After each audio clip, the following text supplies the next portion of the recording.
So guys, Rusi Classic 250i. So ang issue nito ay biglang naglo-low speed. So ibig sabihin pumapalya siya. Tapos may check engine. Pag in-scan siya, ang lumalabas ay P0331 o P0031. Ayan. So ang tinutukoy nito ay yung oxygen sensor, auto sensor. So ayan, kahit anong delete, hindi siya ma-delete. Tapos napansin ko pa, yung auto sensor ay dapat siya mayroong voltage na pinaka maximum niya is 1 volt. So 0.9, 1 volt, 0.8. So ito guys, mini volts yung lumabas sa kanya. Kahit anong rev, hindi siya nagbabago.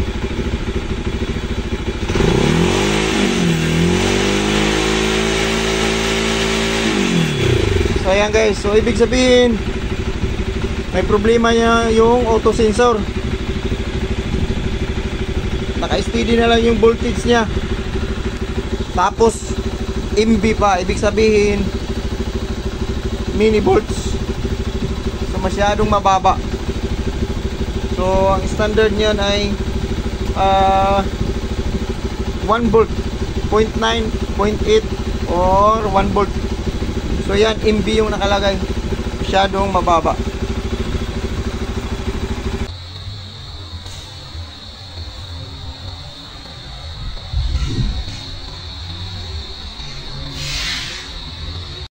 So guys, ito na yung oxygen sensor. Dahil nga nagkaroon to ng error, so tinanggal natin. Tapos ititest natin dito yung dalawang wire. Malalaman natin kung may resistance. Basta yung dalawang wire dito, yun yung may resistance. Siya yung signal at saka papunta ng ECM. Kasi 4 wires to, mayroon tong DC supply. So alamin natin mamaya kung ilang volts yung supply nito. Pag unang susi, magkakaroon to ng supply. So mamaya ititest natin to. So basta mayroon siyang 4 na wire. Pag mayroong 4 na wire, yung isa DC supply, pag unang susi magkakaroon ng DC. Tapos yung isa negative, yung isa signal, yung isa papunta ng ECM. Yan, ititest natin to. Gamit tayo ng multimeter tester.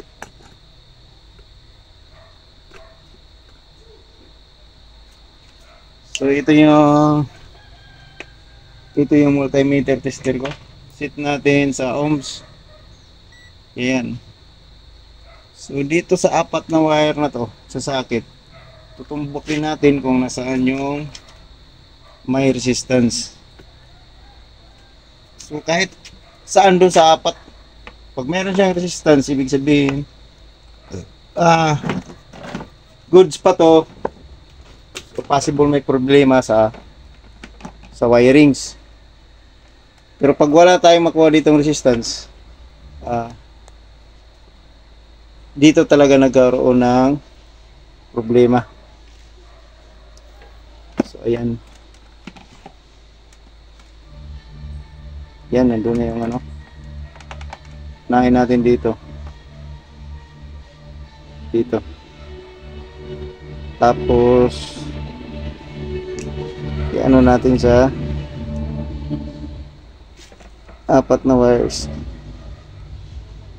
Doon sa 3 kasi yung isa nasa isa. Tapos test natin yung 3. Tingnan yung tester, walang lumabas na resistance. Wala. Lipat naman natin dito sa pangalawa.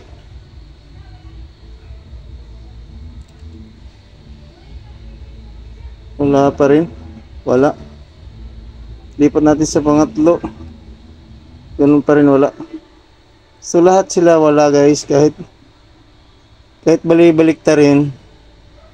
Dapat kasi may lumabas, ganyan no. May resistance. Idikit natin to. Dalawang test probe. Pero wala. Bawat pin sa kanila ay wala tayong nakuhang may resistance. So wala, sira na to. Doon naman tayo sa ano, sakit. Hanapin natin yung positive supply. Test natin kung ilang volts yung supply.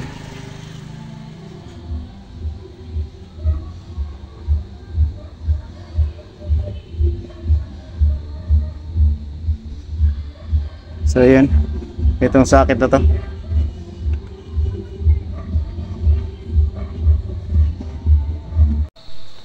Guys, gamit tayo ng circuit tester. Iti-test natin yung sakit nito ng oxygen sensor. So yan, equip natin to sa battery, negative at saka positive, para magkaroon ng supply yung ating circuit tester. Tapos gamit tayo ng cryom kasi maliliit yung butas nito. Unahin natin dito. Yan. Naka-on yung susi. Okay, naka-on na yung susi. Tumbok natin dyan. Tingnan natin yung tester. So ayan. Nag-green siya. Tapos 0 volts. Ibig sabihin negative yun. Negative ang supply. Lipat naman natin dito sa isa. Ayan, 1.1 volt. So possible to, papunta to ng ECU kasi 1.1 volt tapos green light siya. So papunta to ng ECU. Lipat naman dito sa isa. So yan guys, wala siyang na-reading. Possible ito yung signal. Ito yung magsisend ng signal.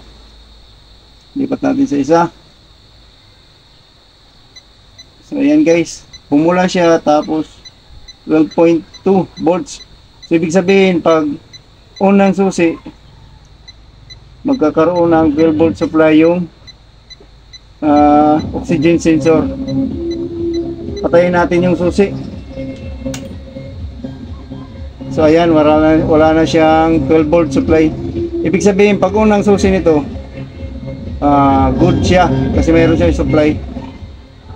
So yung sira niya guys yung oxygen sensor talaga, yung oxygen sensor na mismo, kasi dito sa sakit goods naman yung mga supply. So sa oxygen sensor talaga nagkaroon ng problema yung motor na to, kaya nagkakaroon siya ng error code. So ayan, confirm na natin na